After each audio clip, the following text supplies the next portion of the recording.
I just want to welcome everybody to this month's meeting of uh, Wealth Club, our Wealth Club, Saints Wealth Club. And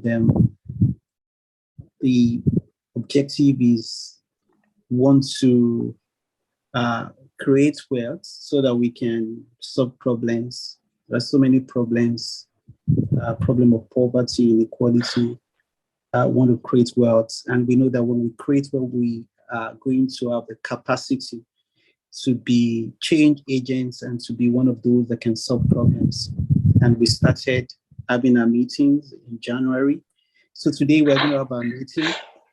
And I have a guest speaker. I've known him, Dion. Brad, and Dion is an entrepreneur, he's an investor, he's a farmer, he's a journalist, and he's going to be sharing with us. He has been investing for some time now. He's going to be sharing with us from his word of experience. And after his talk, we're going to be asking questions from him. And if you also have comments, something you want to share, you are free to share with us. And before it starts, there's something I also want to say. I've realized that a lot of people lose their money because they are not ready to wait. They are not patient. People will not come to something like this to learn. But if somebody tells them, look, I have an investment for you every day or every week, you can get 100% or you can get 200% every week. Some people will just jump at it because they are not ready to be patient. They're not ready to learn. And this is an opportunity for us to learn. And one of the things I'm sure he's also going to be telling us about the importance of patience. If you really want to make money in the stock market, is all about patience. And if you are patient, you are definitely going to make some money. And without wasting time, let me just tell him to start. Over to you, Dion. You can begin to share and tell us what you have for us today. Okay, fantastic. Thank you, everyone, for this time sharing together now. Tosin, thank you very much for the invite. I really appreciate that. As I mentioned to you, Tosin, I don't have a prepared talk, and it's really going to be about the personal experience of investing. And for me, it definitely started. I was very fortunate that somehow I don't know what caused me to have this realization, but it was that, you really are responsible for your own life. Take responsibility for your own life. And it's not something really that my parents really taught. I think I've just always been very independent. And I think finances are something where you want to be independent as much as you can be. No person is an island, and I'm not suggesting that. We've got to collaborate with other people to achieve our financial goals. But to do that, you need to think for yourself, and you can't put the onus on somebody else to look after you when you're older. Fortunate, not fortunate, but my parents got married when they were, my father was approaching, when I was born, he was, late 40s.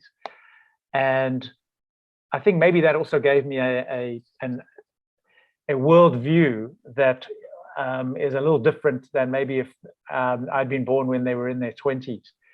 And so I started investing quite early, maybe, when I was around 18. I think I'd already started putting money away because I knew how important it was. Of course, the vehicles for investment were very different to what they are today. We didn't have any of the choices that we have, and certainly you could not do it on your own. There were no computers. You needed to go through a broker, and everyone took their cut of your investment. I think one of the first things I learned was that it really is important to be able to get advice from people that you trust. And I was just flipping through this Robert Kiyosaki book, and one of the chapters on page 152 of the cash flow quadrant says, your advisors are only as smart as you. And they basically, the rich dad had said to him, if you are not smart, they cannot tell you that much. So if you are not a certain maturity as an investor, you know, Warren, if you had an interview with Warren Buffett and Warren Buffett said, I'll help you become a really good investor, if you were not of that maturity, you would not be able to benefit, because you would make the wrong decisions. You would not, even if Warren Buffett said, do this, do this, do that, you would actually second guess him, and you probably make your own choices based on what you think is right. And as Torsten said, somebody would come along the next day to test you, and they would say, well, they wouldn't be testing you, it would be the universe that was testing you, and they would say, hey, give me 1,000 Rand and I'll give you 2,000 Rand next month. Well, that would be your first fail if you gave them the 1,000 Rand. You may get your 2,000 Rand back next week, but the week after, they're going to ask you for 20,000 Rand. And the third week, they're going to ask you for all your money. So we know not to go with those methods. And today, I really want to talk about the successes that I've had and the failures that I've had. And then also just to caution you that, and all investment companies always warn you this, that, you know, historic performance does not equate to future performance. So just because a fund is doing well, just because a company is doing well, does not mean if you invest in them that you will get great returns when you want the money. And of course, you know, really investing is all about when you want the money. It doesn't really matter how Tesla is doing right now. It doesn't matter how Bitcoin is doing right now. It really matters when you need to cash in that money, because ultimately you need money to do something with it. It's no point having money in an account and say, well, you know, my Ethereum count has grown 700%, because that actually is just a figure. It means absolutely nothing in the real world. It only counts when you want to buy that farm, or you want to start that missionary church, build a building somewhere, or you want to retire. And my investment goals are definitely for retirement. I'm putting that money away for the long term. And as Torsten said, patience, patience, patience, my son. It really is all about having a game plan and then just sticking to it and really knowing that it's going to work.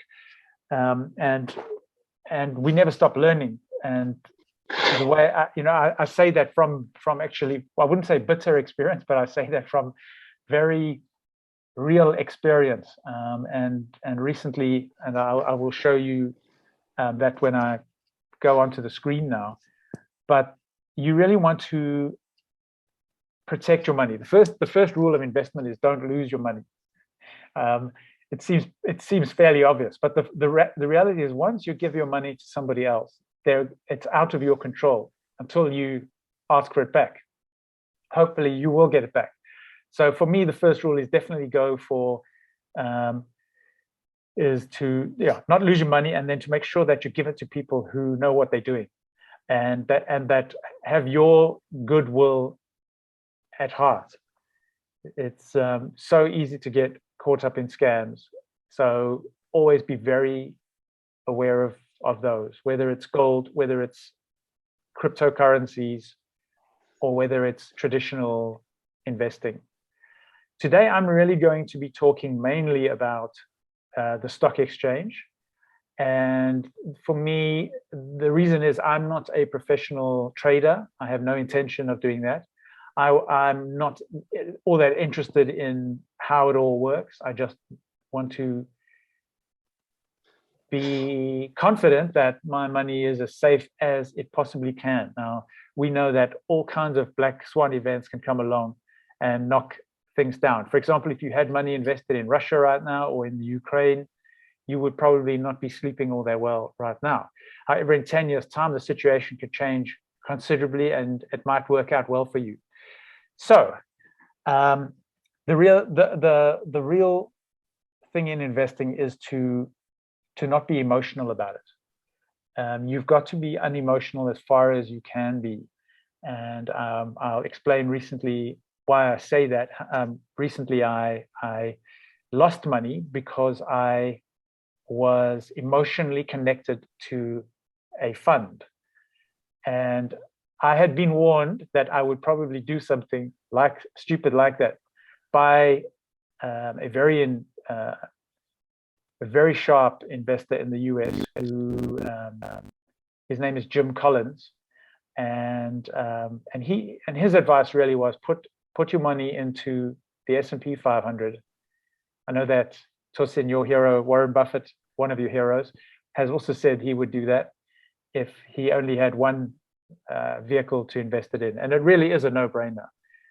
You know, it's an exchange traded fund, or an index fund. It tracks the S&P 500, which is the 500 top companies in the US by market capacity, by capitalization. So they are the ones who have the most, not the most growth and not the highest value. They just are the companies that are doing the best, the 500 best performing companies in the US.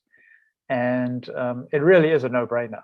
So if I had kept my money there, it would have been safe. Instead, I put the money into a company that I really believed in, because I thought this is a company that can help change the world. It was quite idealistic, and for various reasons, their share price is doing really badly. It's not that it's a bad company. It's not that it's a bad product. It's just that time changes things.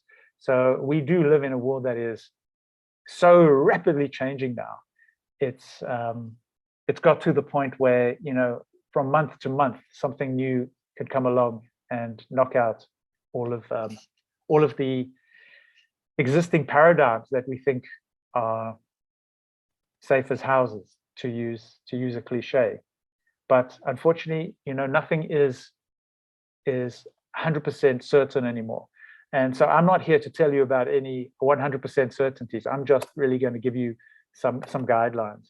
So definitely the top tip that I would give is use online trade. That would be the wrong one. Online investment platforms that allow you to make very safe purchases and ultimately to sell your asset, and with very low platform fees, because fees are the big killer. You might get a fund, and in the old days, you know, funds would have a 3% charge, and when you're young and as a young investor, you think, hey, 3%, that's actually nothing. They're only taking 3% from me. But between 3 and 4%, you know, if you're paying 4% in annual fees, you are effectively keeping your money at pace with inflation, if you're fortunate. And what's the point of that? You really want to grow your money, and you know, unless it's really posting incredible returns. So I would highly recommend that you check the investment fee. Here in South Africa, we have Easy Equities, which I rate as probably the best, because it's got such a wide scope of investment, and you know, the fees are incredibly low, and so they should be. So I don't know what parts of the world you are, but if you are, for example, a South African citizen, you would be able to do FICA, which is the Financial Intelligence Act, and so you'd be able to get registered, and you'd be able to transfer funds either to South Africa, or they also now have a transfer to the US, so you can now do offshore purchases, or an offshore deposit into their New York account, and then you could get into the S&P 500 and all of the other, the Vanguards, the BlackRocks. To me, that is the way to go. So maybe I should share my screen, and then okay, it says here, host disabled participant screen sharing. Tosin, I don't know if you could check that, but I don't know if you can see this. Can you, any of you, see a screen, or are you still seeing my face? Any feedback, anyone? No, we can't see this here. You can't screen. Okay, thank you. Okay, Don. Tosin, I'm clicking on the share screen, but it's not allowing me to do that. Let's see here, multiple participants. Okay, bit of a shame. I'm trying to see if I can change this. Who can share? Only the host. Tosin, if you can hear me, unfortunately, I can't share the screen this time. It's not allowing me on the advanced. But anyway, it doesn't matter. I've made videos. Can't you see? Yeah, but it's somehow it's not. There we go. There we go. All participants. Okay, great. Who can share when someone else is sharing?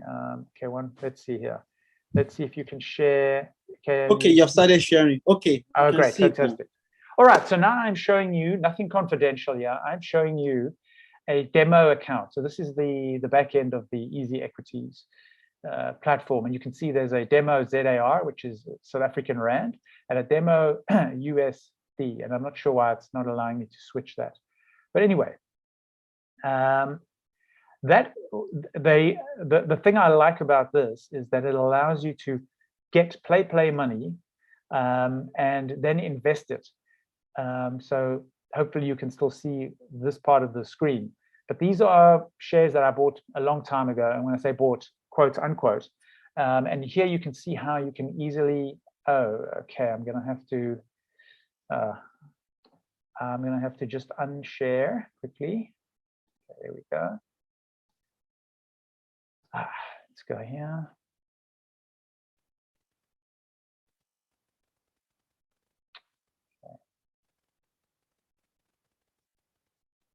I'm going to share let's see what I can share now. Stop share. Okay. I'm just going to go into you can't see my screen now, correct? Let's go there. We can't see your screen again. You can or you can't? We can't. Oh, you can. You can't. Okay. So there we go. All right. Righty. So share screen. Now you can see it. Yeah. Okay, great. So we're back to the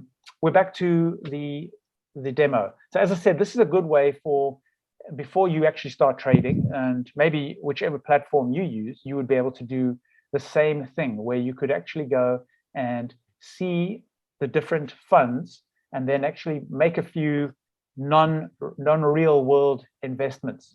So you can see, for example, when I click on this, that when I bought that share, it was 996 and it's grown to 1544. So it's grown by 55%. And then here you can track it anything from a month to the maximum. So you can see how it is just tracked up and up and up. And if you go to March 2020, the start of the lockdowns around the world, you can see how it dropped from 50 to 42, 45 or so, or actually 42. So it wasn't a huge drop, and then it just charged upward again. Now you can see, possibly the Ukraine, the whole situation, things are dropping again. But the long term with these, an S&P 500, it's just going to keep tracking up and up and up. And it would take something really unusual, maybe very high inflation, etc., to bring it down again. But for me, as an investor, as a new investor, I would recommend a fund like that, where you're tracking so many different companies that you're not liable to major corrections in those companies. Now I'm going to show you a good example of a company where you might not want to be invested. So this is a single company. The S&P 500, as I said, has 500 companies. Now, in this company, Naspers, which is a media company, if you bought at 198, it would now be worth 111. So that's not a great situation. If you look at the maximum, it has been all over the place. It started at 1,000, and currently it's at 1.8. So not a bad investment, but you can see lots of corrections. Quite a volatile investment, and not that upward trajectory that you saw in the S&P 500. So that is why I would recommend going for an index fund, especially when you're not wanting to trade every day. Just go for the simple solution, and to me it's a no-brainer. Like I said, I have made a few other investments, and they were not all that great. As I said, Vanguard, I think, is the second biggest platform in the US after BlackRock, and quite solid. You can see the growth here is good. Just another investment tip: a good time to buy. A good time to buy clothing and shoes and food are when those items are on sale, right? Everyone agrees with that. It's just a no-brainer. You're not going to go there when, they say we're putting up our prices. People aren't going to rush into the stores. But the crazy thing with investment is that people are actually the very opposite. We tend to buy when the prices are going up, and we think that's a good thing. We go, the shares are doing well. Oh, let me go and buy now. That is actually not the best time to buy. It would not have been a good time to buy when the share of the S&P 500 was $436. Now it's back down to $390. So imagine if you bought it there, expecting it to go up. The reality is we cannot time the market. It's impossible. It's just not impossible. It's just not a great. It's just not a strategy. There are people who think they can, but reality, it's the time in the market. It's one of the oldest cliches from investment. What I would recommend is, you could see now it is correcting. It seems to be coming back down to levels back in June last year, and of course it could drop further. But now would not be a bad time probably to invest at $390. You don't really want to be investing where it's $40 more. So that really is my advice on the index funds and the platforms. Now, Tosin, I have mentioned crypto before. This is you're not invested in crypto. You can see these are the constituents of that. So they're in tech companies mainly, tech companies that power crypto world, and it kind of, to a degree, it does track how crypto is doing, but it's maybe arguably not as volatile. So I've seen good growth with that, but it has also been all over the place, and maybe not as safe as a first investment, I would say, than going for index funds. And then the great thing here is you can actually you can actually play and see how things are going. You could say, I want to buy more. Okay, so I'll just demo this, and you could say, well, I'm going to invest 300 US, and then it will tell you how many shares that is. Or you could say, well, I want seven shares, and then they'll tell you how many dollars that is. And there you can see the investment cost. It actually breaks it down for you. The broker commission, $1. So you can see against $450, it's not a huge amount. And and keeping in mind that this is a once-off. There will be other platform fees as well, but this is just it's just very, very low. Okay, don't know why that's saying that, because it is a demo. Okay, there we go. Okay, now it's just being ridiculous. So at this point, any questions so far? I hope I haven't been talking too fast. Anyone?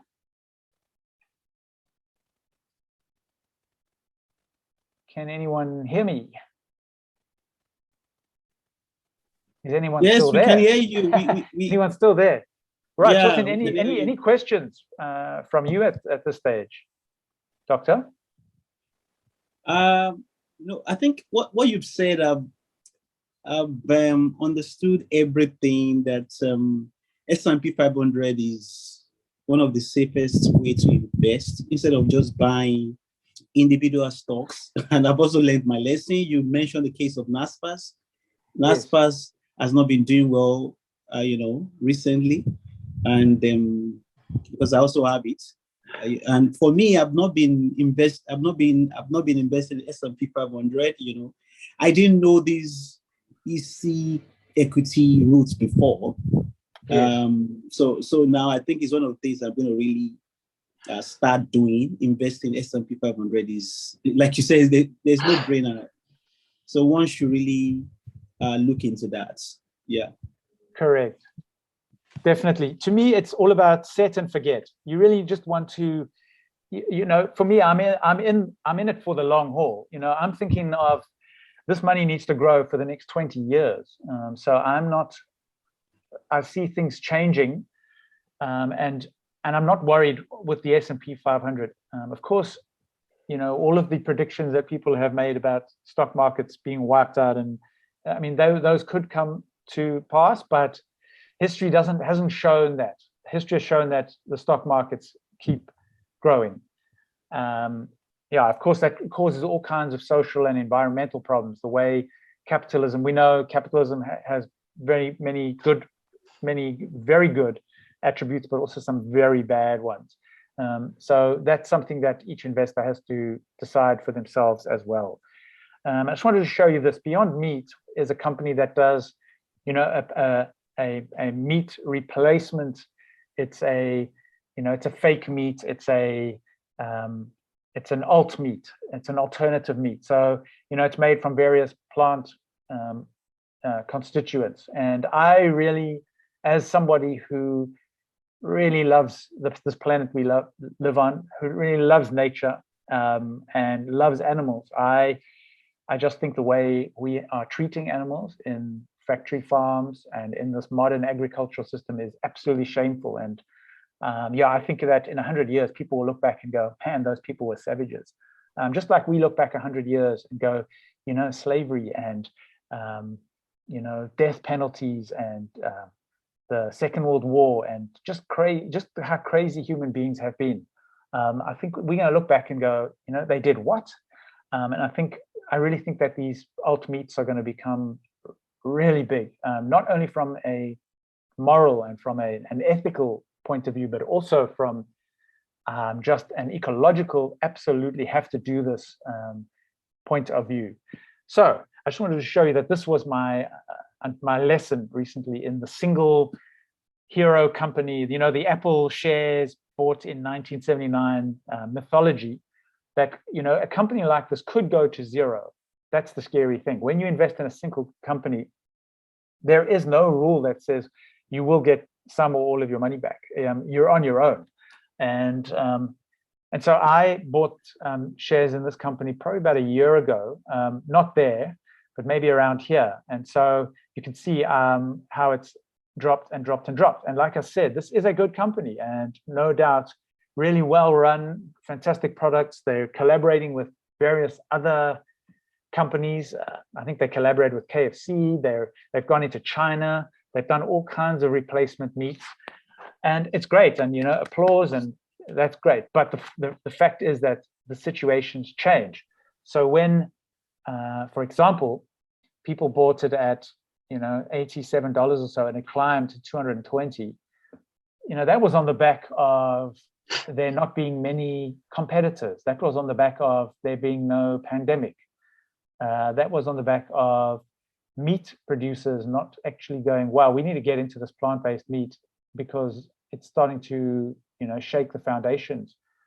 So they had a head start, and it's not to say that they won't recover again, but if you've invested there and you get to there and you start seeing it just plummeting, it's a very unsettling feeling. And I would advise you as an investor, rather than not go into these single company shares, even Tesla, you know, maybe someone like Microsoft, it's got a proven record, but still some black swan event could come along and knock it out as well. There is no real guarantee.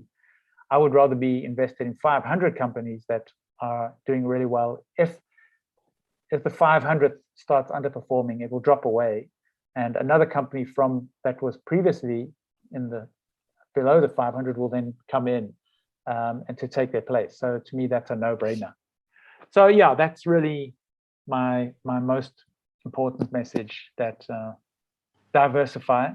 And I know, and you saw that I was showing I think you can see this, I pretty much started learning about investing through Robert Kiyosaki.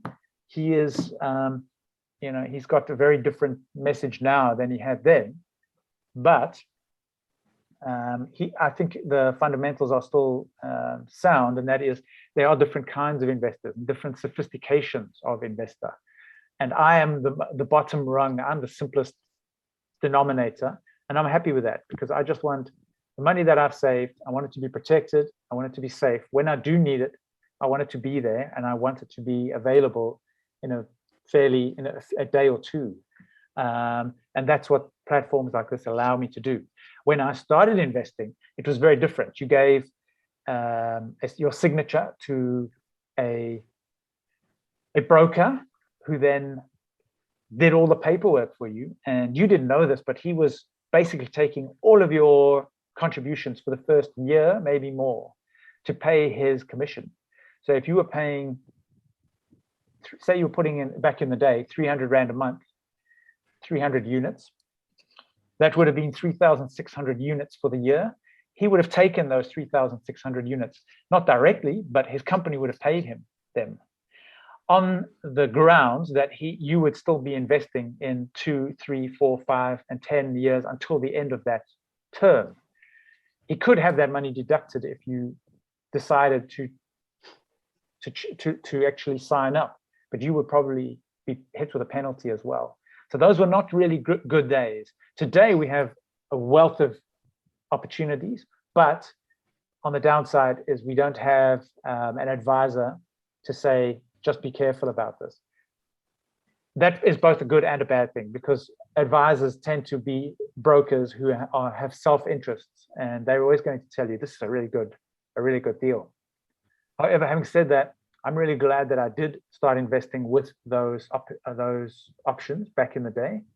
Mainly RAs in South Africa. They're a retirement annuity, which is up to a point tax-free, and even when it gets paid up, there's still a savings portion, because they don't want you to go out and buy that expensive car that you've been lusting after.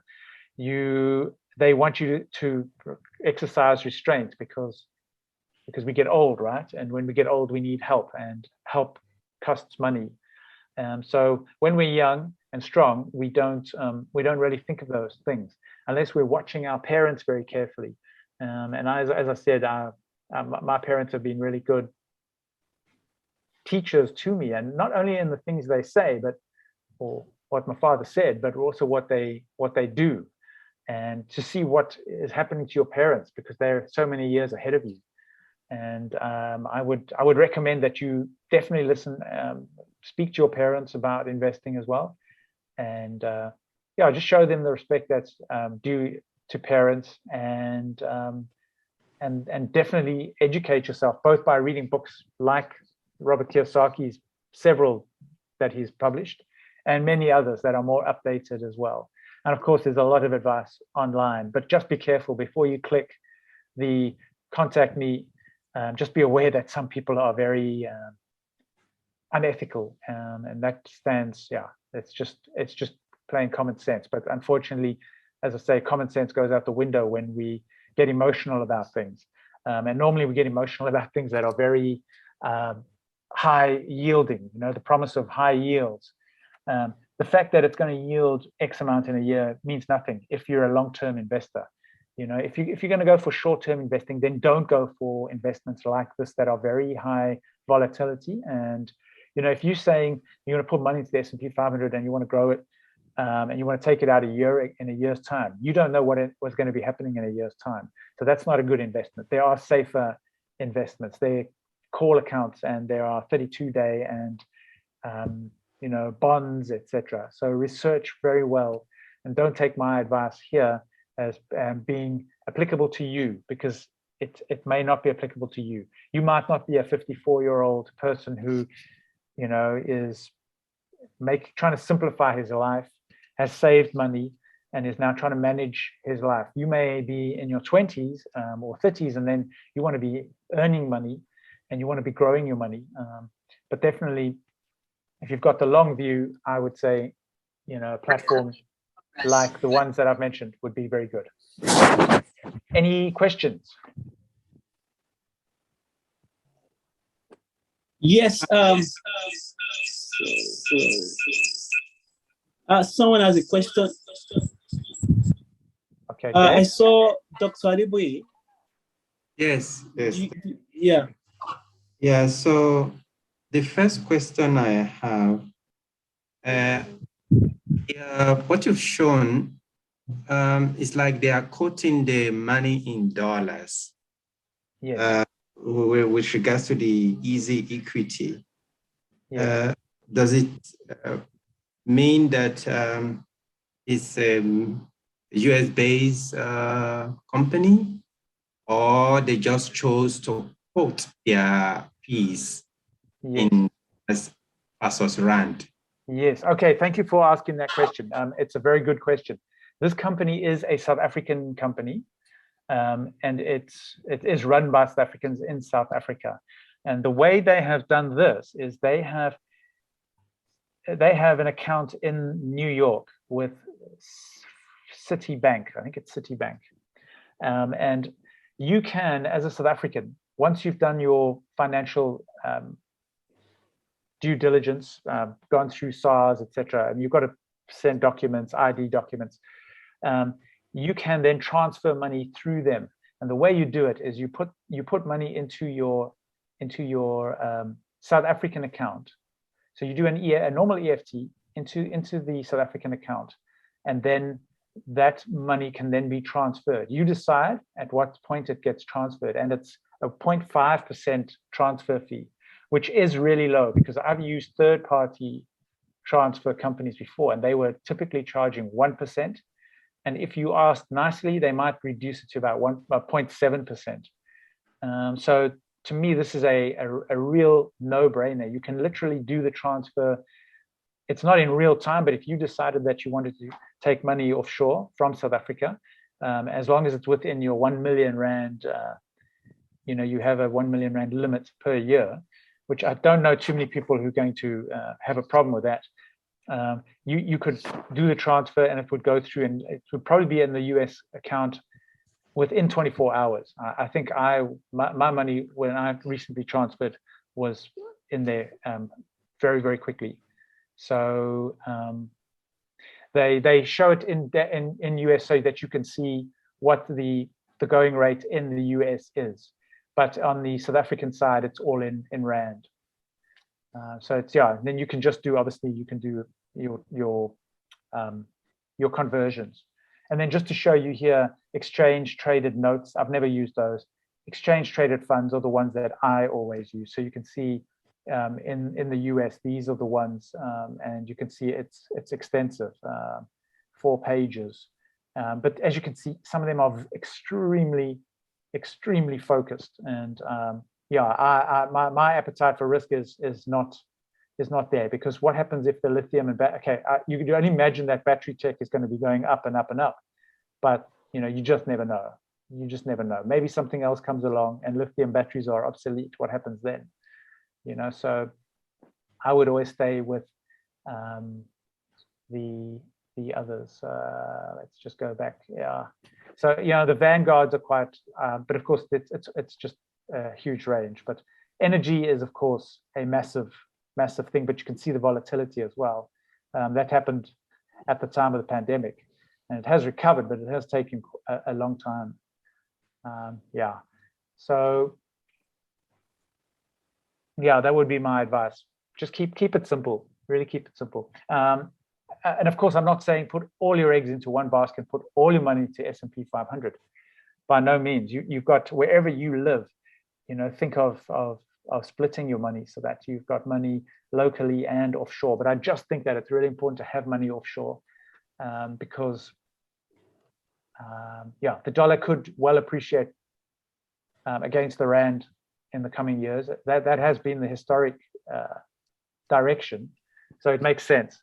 And also, if things in any country go badly south, it's terrible that things go south. Why can't things go north? But anyway, I guess basically if things drop, then at least you that you're protected and that you've kind of hedged your risks to a degree. So that would be my suggestion. And my real accounts do have other companies as well. But now, knowing what I know and having learned that lesson, I would definitely limit them if I had to start again. So that's it. Any other questions? Yes. I'm not done.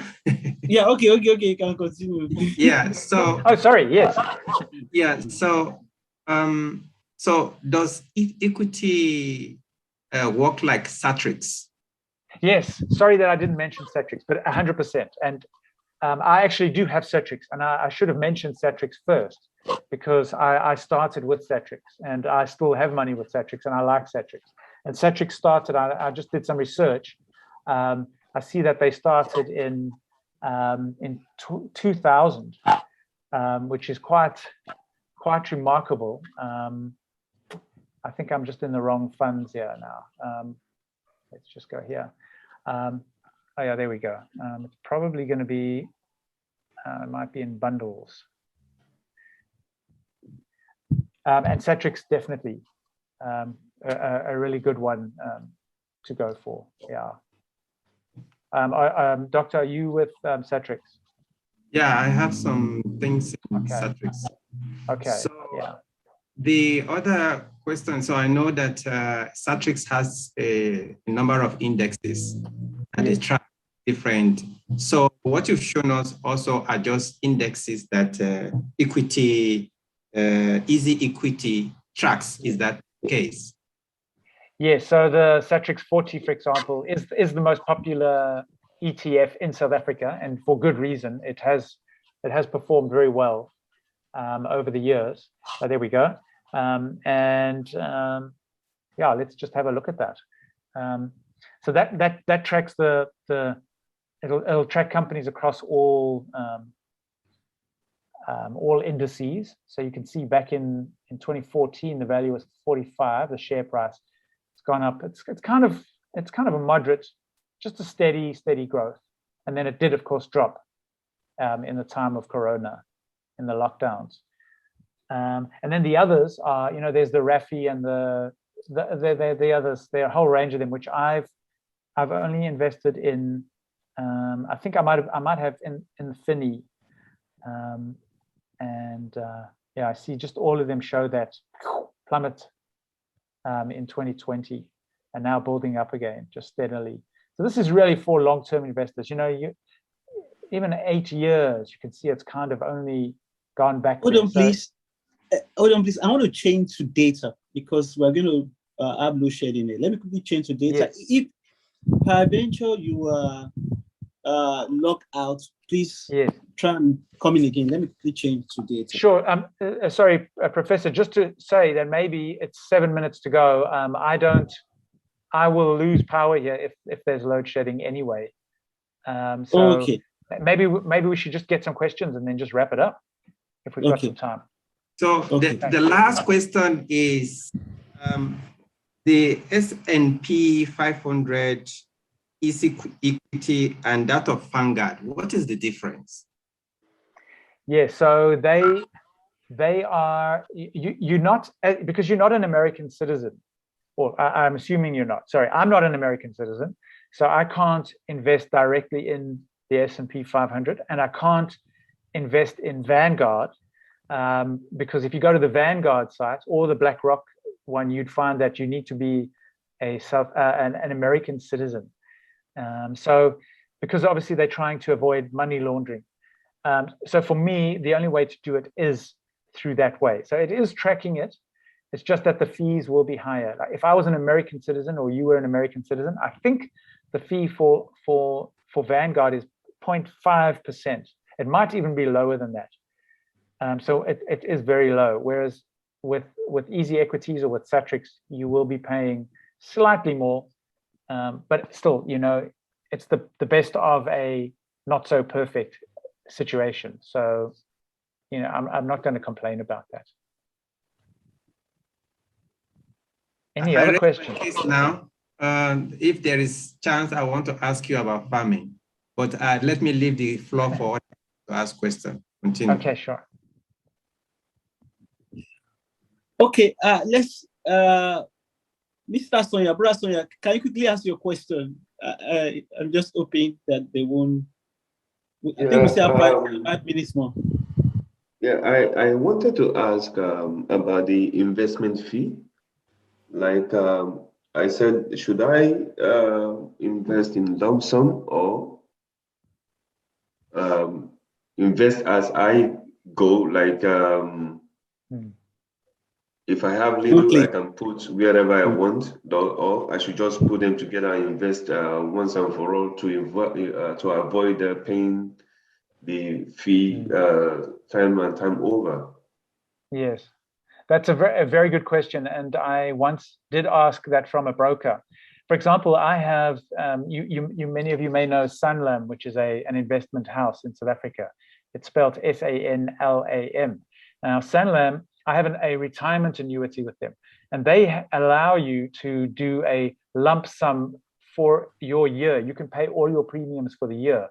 Because it's not a very large amount, I choose to do that.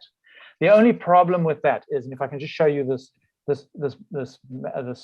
chart.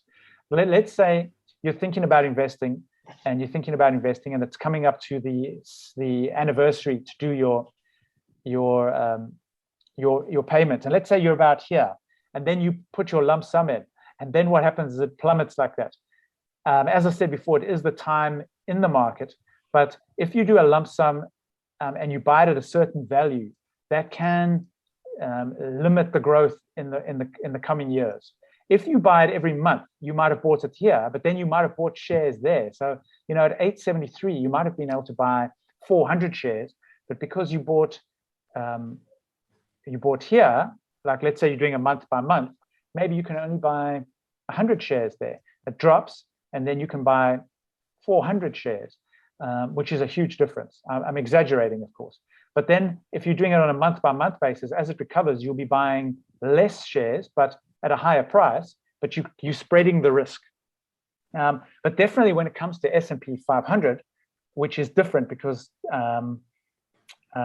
like let's say you have 100,000 units, whatever that is, unless you're getting a higher return in your bank account, I would say it's better to definitely do your research first, see more or less where the trend is, knowing that you can't time the market, but try and buy it low as possible. For example, a really good time to have bought shares in any of these companies would have been on the 30th of March. There's absolutely no doubt, because you could have bought it at 8 Rand. You know, now it's at 15 Rand. So you would have bought a lot less if you start buying now. And as you can see, it's recovering. So it may not be the best time. You might want to see, you know, another market correction and to try and buy it when it just drops a little more. But, you know, it's impossible. It could keep going up, or it could drop tomorrow, and it could drop. We just don't know. But for me, when it comes to buying these ones, especially the offshore ones, then I'd rather do a once-off and I do a lump sum. And with my other premiums, I just do a monthly deduction, keeping in mind that I'm also paying 20 Rand per debit order every month. So every year, that's 240 Rand. So you have to ask yourself, will I make 240 Rand extra if I invest it all now? And yeah, if the market's growing, you definitely will. So then it would be a good idea to invest as a once-off. But you need to ask, they don't all allow that. You might need to ask whoever you're invested with and say, well, can I do that? Of course, with this platform, a lump sum's fine, but it's more for retirement annuities, which are different. Thank you so much, Dion. My pleasure, Tosin. Yeah, I'm going to give them your number. They can always chat with you because of the load shedding that we are going to be having any moment from now. Yes. I think we should just stop now. Great. We'll continue chatting later. Thanks, everyone, for coming. Hope to see you next time. Thank you. Bye. Thank you, I just everyone. stopped because of the load shedding. Okay, bye. Bye. Yes.